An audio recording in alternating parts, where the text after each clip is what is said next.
There, getting it to the streets, and you can see the background that we have here. There's a lot of theater production going on here. In fact, they're going to have a rehearsal for this play that they're going to be putting on, and that's what we're here to talk about. So I'm going to bring on the co-director of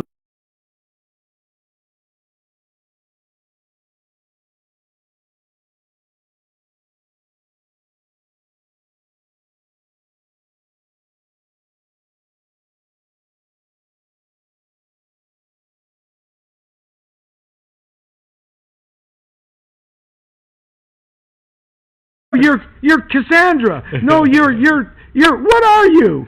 Corky Dominguez. I'm glad your mom and dad aren't here. They'd probably be hitting me over the head with a brick. You know, I am notorious for messing names up, so I even mess my name up.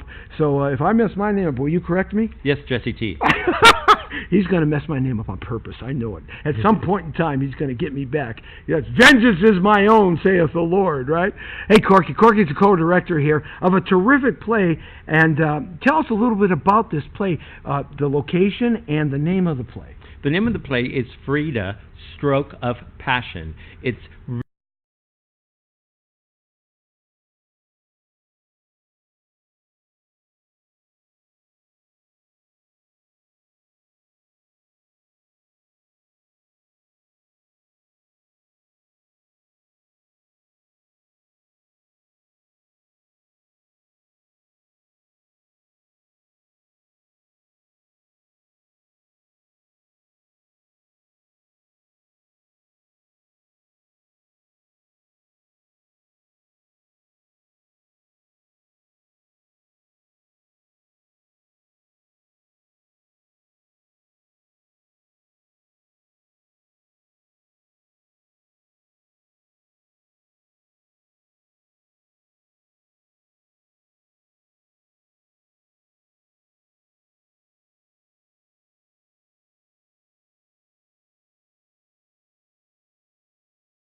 great history, and you guys are bringing those plays and the richness of the culture in terms of plays to the people here. That is so cool, so cool. Now, was this play written with the idea of bringing it to a place like this in Boyle Heights? Well, this is a remounting of this production right here. This production was mounted in a theater called the Matcha Theater that was under the direction of Odalys Nanin, who wrote this play.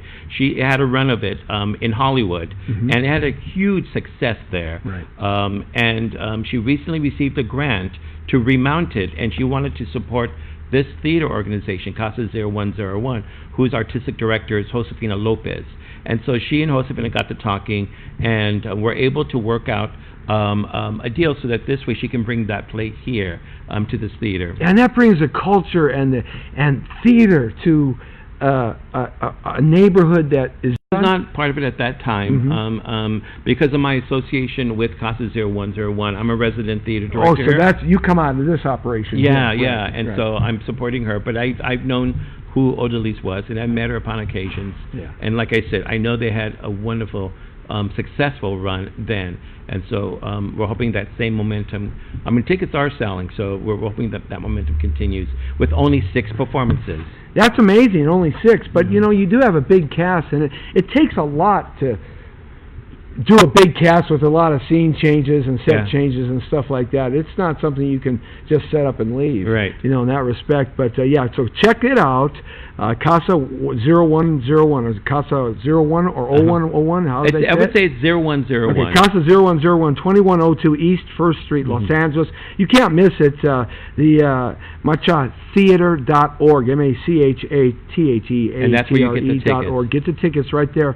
Frida, Stroke of Passion, an original play by Odalys Nanin and co-director Corky Dominguez. Your name is easy, man. Her name was, I looked at this and looked at this and looked at this and looked at this, and I was just calling it all kinds of things. I finally had to call Camille to help me out, to put us in touch, and I said I had to practice this for a little while, because that's a really interesting name. There aren't too many Odalys Nanins around, so she's a terrific playwright, and she's an award-winning playwright, from what I understand. Yeah. So you're seeing the best of the best here in East LA, and we want you to be a part of other cast members: Sandra Valls, Campbell De Silva, of course, Francisco Medina, Daniel Lavides, Natalie Salinas, Trisha Cruz, Paul Cascante, right? And Joseph Bixler and Ebony Perry. So quite a big cast, only 6 amazing shows. So we want you to come out and check it out. And you got to check out this theater. You can kind of see a little bit of the background. They're putting it together, a set right now for a play. Is this your play or another play? It's a combination of, no, there's another play that's going on right now. It's called Free Los Tres. Okay. And that's happening. It's closing this weekend. Right. So this is the backdrop for that. Okay. And then we have our set pieces here and there that we're starting to work on and put that together. Yeah. There's a lot to putting together a theatrical production, isn't there? A lot of folks don't know what goes on, especially a play of this size with this many cast members, and that long, because that's quite a long play, hour and a half or so.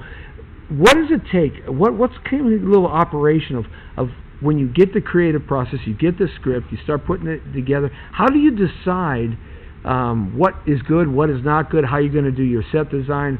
How do you get all that going? I think initial thing is you read the script. The playwright usually will write a lot of their vision in the scripts, in the stage directions, in the notes, in terms of what they see as far as the various theatrical elements, such as set, costume, sound, lights, and there is music in this play. And it's live music played by Francisco. Really? He plays the guitar. He's really quite wonderful. Wow. And not recorded, no, live. It's live music. Wow. And that's singing too as well. We have a wonderful singer. Sandra sings. Marjorie sings. I sing off key. Do you? Yeah. You need any off key singers?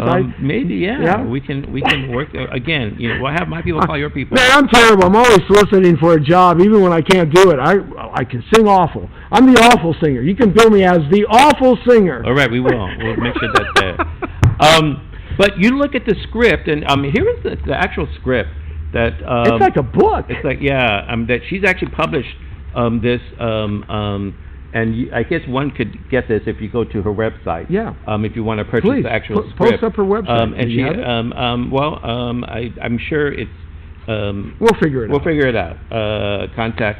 Here it is, right here. Contact the machatheater@aol.com. Okay. Yeah, and there's T-shirts and images and photographs of the plays show and the stuff play. like that. Yeah, when terrific. She did before. There she is. Getting all ready. And so you look at the script for clues, and the clues will tell you what needs to have happen. If there's a certain image that needs to be projected, which there are projections. Right. If there's a music so you got cue. projections too as well. Yeah. So whatever can help to support and tell the story. And some plays are just done just with the set and the actors. Right. Others need have other support systems. So this is like a multimedia excursion for the audience. Yeah. No, there's a lot of theatrical elements visual elements, and it's different putting a play together than it is putting a film or TV show together. Oh yeah. What are some of the basic differences from your point of view, being one of the in-house directors here? Well, I think the big difference is the time of you have to rehearse a play versus the time you have to rehearse TV and film. Sometimes it just you don't have as much time, and you get your scripts and you just have to just film it. It's a process of conversations and collaborations until you get the final look of what you want, and then you add all those technical elements, and then the final thing is the audience. Yeah. And in Los Angeles, unfortunately, not like New York or musical comedy theater in Chicago, some of these bigger theater enterprises have been around a lot longer than Los Angeles, so they had that growth from the time before there was electricity and power and all of that. But in Los Angeles, we really have to get out and support our local theater because we don't have the same type of economic base that supports like off-Broadway and Broadway in New York City. So that relationship is different, isn't it? Yeah, one would say that L.A. is a TV film town. Because of all that production that's happening there. It's not to say that theater is not happening in Los Angeles. It is happening here. But back in the East Coast, where it's more of a staple, the theater, and it's more rooted, and it's been around for an awful long time in that sense. Out here, we do need to work extra hard in getting our audiences to come see our show. Well, that's what we're here for, to help you do that. The Jesse T Show. I mean, we're going to help you. We're pump this out as much as we can. Thank you. Yeah, no, absolutely. we need that, and it's good for local theaters like this who sometimes have to struggle with trying to stay open. And CASA has had its share of struggles too as well, of trying to sustain itself so it could keep going with programming, especially for this community and for outside this community. It really becomes a passion for folks like you, doesn't it? Oh yeah. You got bit by the bug early on, didn't you? Yeah, of course. Were you one of those kids who you saw something, you went, oh, this is what I got to do that? I was definitely one of those kids. I go back to watching the R Gang, the Little Rascals. Oh, and how they used to put on little shows in the garage. Who did you like? Spanky. Oh, everybody liked Spanky. And Stymie. Yeah. And it was just where we experience things with our own family members and our loved ones. And we go through, life deals with these cards, right?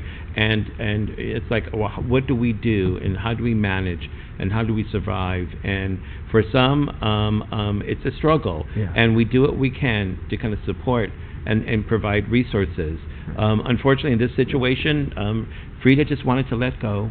She was in a huge amount of pain, and she just wanted to kind of do her thing. And so I think, without really giving too much away, which I think I just did. No, you did. But I think part of it is that journey, and then what you see in terms of the mindset of somebody in that situation. And we've all had family members in that situation at some point or another, or we all know somebody who has had a family member where it was time. I know my mother died of Lou Gehrig's disease, ALS, at 57 years old, and I remember the last time I saw her at 4 p.m.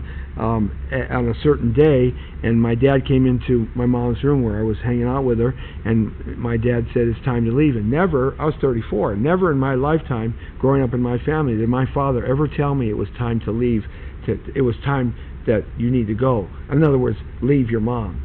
My father never said that to me. He always allowed us to interact however long or short it took. It didn't matter. But that was the only time, and I knew right then and there what was going to transpire. It's just, I knew it.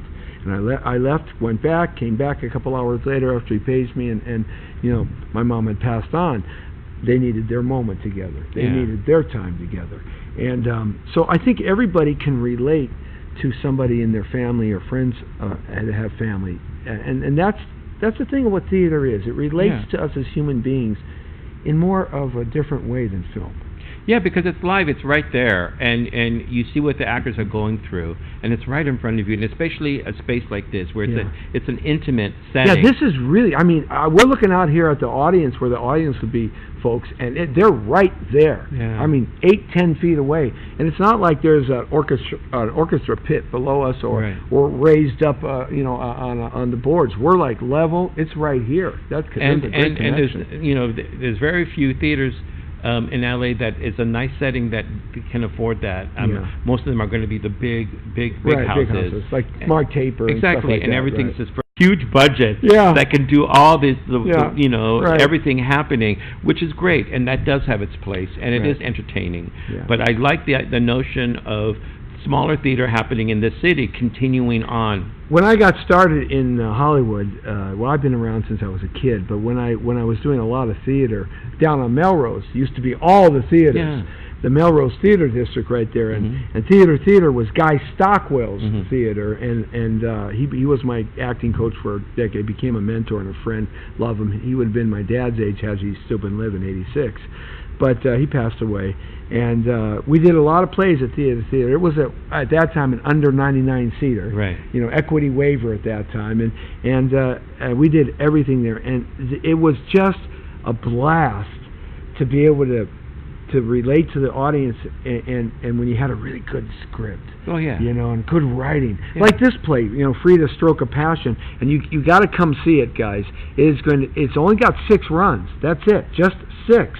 You got to come check it out.